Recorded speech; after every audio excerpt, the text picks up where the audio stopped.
ময়মনসিংহের সীমান্তবর্তী হালুয়াঘাট উপজেলার গোবরাকুড়া করৈতলী স্থলবন্দরটি নানা সমস্যায় জর্জরিত। পূর্ণাঙ্গ স্থলবন্দর হলেও কয়লা আমদানিতেই সীমাবদ্ধ থাকছে বছরের ৬ মাস।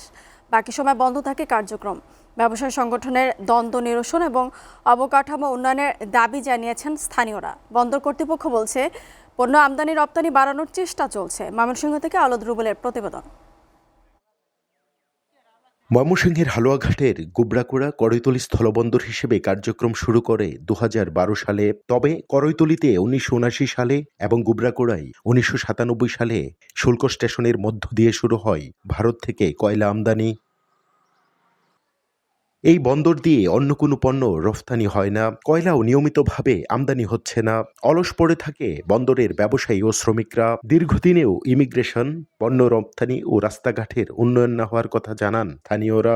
শুধু কয়লা নয়, কয়লার পাশাপাশি আরো অন্যান্য পণ্য এই স্থলবন্দরটিতে আমদানি করা উচিত। আর যদি এই রিপু বন্ধ থাকে তাহলে আমাদের আর্থিক অবস্থা খুবই খারাপ হয়ে যায়। আমদানি রফতানি জটিলতা ও ব্যবসায়ী সংগঠনের দ্বন্দ্ব দূর করে কার্যক্রম গতিশীল করলে রাজস্ব আয় বাড়বে বলে জানান এই ব্যবসায়ী নেতা। বর্তমান গভর্নমেন্টের কাছে, সরকারের কাছে আমাদের দাবি দেওয়া যে দুইটা আমাদের বন্দরটা যেন পূর্ণাঙ্গ বন্ধ হয়, সারা বছর যেন যে কোনো পণ্য আমরা আমদানি রপ্তানি করতে পারি।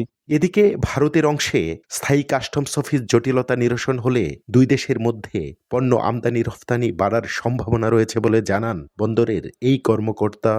এখানে সম্ভাবনা বেশি, কারণ ঢাকা থেকে হালুয়াঘাটের দূরত্ব ১৬০ কিলোমিটার। এখানে আমদানিকারক তারা সুবিধাটা একটু বেশি পাবে, দ্রব্যমূল্যের দাম কিছুটা কমতে পারে। গোবরাকুড়া করৈতলী স্থলবন্দর দিয়ে ২০২৩ সালের ৬ মাসে ভারত থেকে আমদানি করা হয় ৬৯,৬৮৮ মেট্রিক টন কয়লা। আওলাদ রুবেল, এসএ টিভি, ময়মনসিংহ।